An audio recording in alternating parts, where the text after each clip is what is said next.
This presentation is for Spring Arbor University's nursing class 442.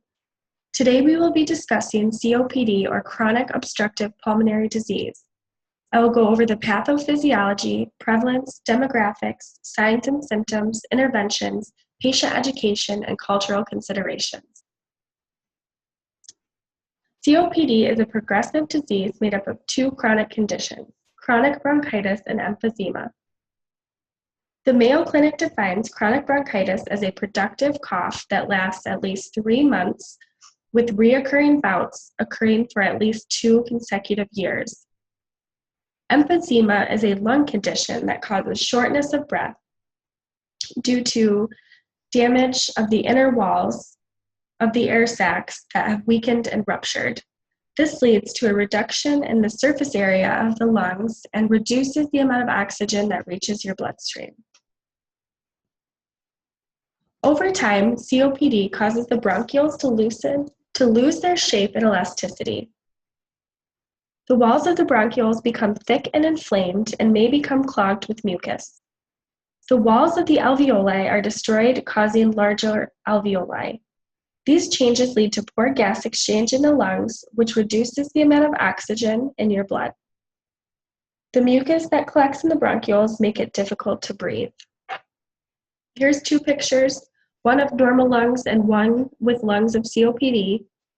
In the picture of the lungs with COPD, you can see that the bronchioles have lost their shape and are becoming clogged with mucus, as well as the alveoli are much larger and there's far less of them. Risk factors for developing COPD include being overweight, smoking, being exposed to lung irritants such as secondhand smoke, air pollution, dust, and fumes. Alpha-1 antitrypsin deficiency, which can be genetic, may cause a younger person than 40 years old to develop COPD. According to the National Heart, Lung, and Blood Institute of 2017, smoking is the #1 risk factor of COPD. Up to 75% of people living with COPD smoke or used to smoke. It usually affects older adults, 40 or above. The National Heart, Lung, and Blood Institute projects that 12 million people in America are diagnosed with it, while an additional 12 million people are living with COPD and are undiagnosed. Approximately 120,000 people die each year, and more deaths happen with women than men. Signs and symptoms of COPD typically begin to appear around the age of 40. COPD is a progressive disease, meaning it will get worse over time. This is especially true if smoking exposures continue. The Mayo Clinic of 2017 explains the most common symptoms include shortness of breath, especially during physical activity, wheezing, clearing your throat due to excess mucus, chronic cough that may expel mucus that could be clear, white, yellow, or green, cyanosis, frequent respiratory infections, lack of energy, and unintended weight loss in the late stages. People living with COPD are likely to have exacerbations when their symptoms become worse than normal. This may last for several days and could require hospitalization.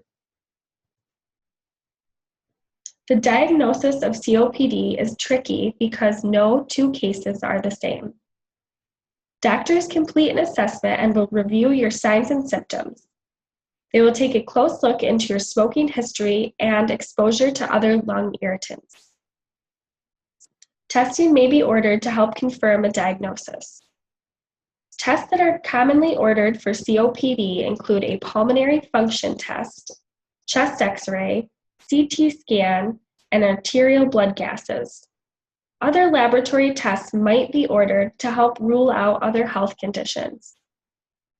The Mayo Clinic explains that pulmonary function testing measures the amount of air you can inhale and exhale, and if your lungs are delivering enough oxygen to your body.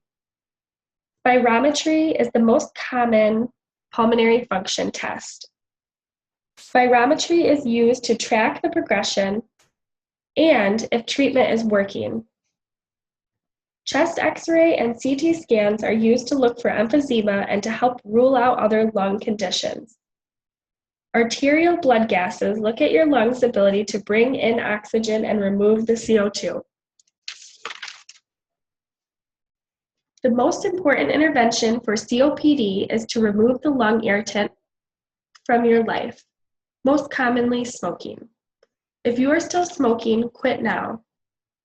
Although the damage to your lungs has already taken place, quitting could slow the progression and limit exacerbations of the disease. There are many medications that are commonly prescribed for COPD patients. Inhalers are one of the most common. The severity of your COPD will determine which type of inhaler would be best for you. Steroids are often prescribed when patients are experiencing a moderate to severe exacerbation. Phosphodiesterase 4 inhibitors are for patients with severe cases of COPD. It helps to reduce inflammation and relax the airways. Theophylline is used to improve breathing and can help to prevent exacerbations. It is not a commonly used medication because of the high costs and side effects. Antibiotics are used to treat the acute exacerbations such as influenza, pneumonia, or acute bronchitis. Oxygen is prescribed when there is not enough oxygen in your blood. Pulmonary rehabilitation is a great resource for any patient living with COPD. It combines education with exercise, nutritional advice, counseling, and gives you access to specialists. Limiting exacerbations by getting a flu and pneumonia vaccine and avoiding air pollutants can decrease hospitalizations. Surgical interventions may be needed in a severe case when medications are not helping. Surgeries include a lung volume reduction surgery, a lung transplant, or a bulectomy. Health promotion and self-management of a chronic illness such as COPD is a vital part of treatment.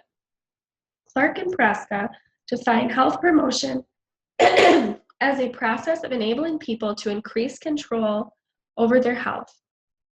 They explain that health promotion activities encourage well-being, quality of life, and the avoidance of illness for individuals, families, and communities. Prior to discharge from the hospital, the treatment team should provide health promotion and self-management skills for the COPD patient. These skills would include controlled breathing, clearing their airways, appropriate exercises, healthy diet, avoiding smoke and air pollution, and making sure they visit their doctor regularly. Keeping cultural considerations in mind is very important when promoting health to a COPD patient. Clark and Praska state, to promote health across cultures, a nurse must attempt to enter the client's world to understand pertinent beliefs, values, attitudes, and feelings. Although there are not specific cultural considerations specific to COPD, it is important to be aware that they exist.